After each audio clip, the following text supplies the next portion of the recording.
Hi hello అందరికీ నమస్కారం అండి. Welcome back to my channel.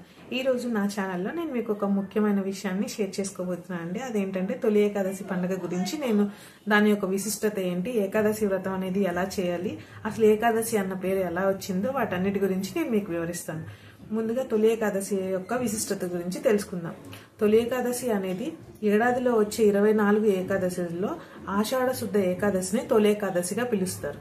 ఈ తొలి ఏకాదశికి అనేక రకాల పేర్లు ఉన్నాయండి. పేలాల పండగ అని పిలుస్తారు, శయన ఏకాదశి అని కూడా అంటారు, ఇంకా హరివాసర అని కూడా పిలుస్తారు.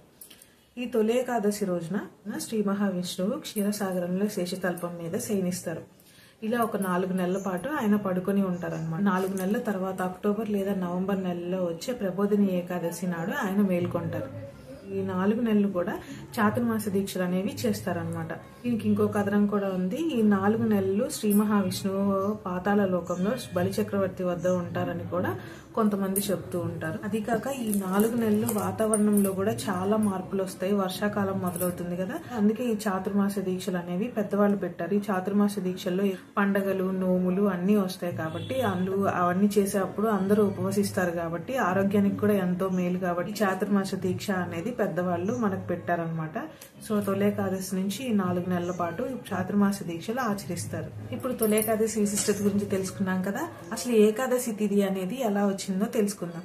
అసలు ఏకాదశి తిథి అని ఎలా వచ్చిందంటే, కృతయుగంలో మురాసుడు అనే రాక్షసుడు బ్రహ్మవరంతో దేవతలను ఋషులను హింసించడంతో శ్రీ మహావిష్ణువు అతనితో 1000 ఏళ్లు పోరాడి అలసిపోయి ఒక గుహలో విశ్రాంతి తీసుకుంటారనమాట.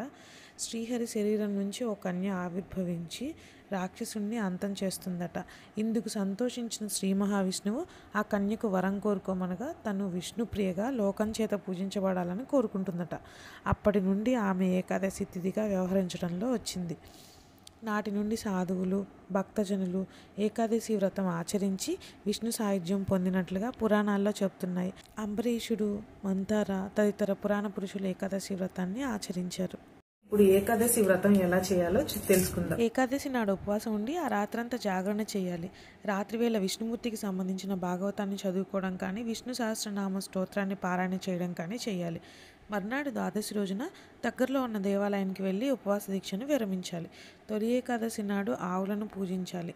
తొలి ఏకాదశి విష్ణుమూర్తికి అత్యంత ప్రీతికరమైనది కనుక ఈ రోజున ఈ దీక్షను ఆచరిస్తే విష్ణుమూర్తి అనుగ్రహం లభిస్తుంది.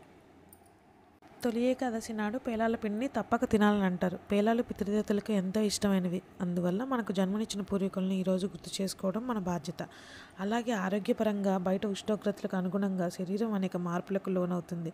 గ్రీష్మ ఋతువు ముగిసిన తర్వాత వర్ష ఋతువు ప్రారంభమయ్యే కాలం కాబట్టి శరీరానికి పేలాల పిండి వేడిని కలిగజేస్తుంది. అందువల్ల ఈ రోజున దేవాలయాల్లోనూ ఇళ్ల వద్ద పేలాల పిండిని ప్రసాదంగా పంచుతారు.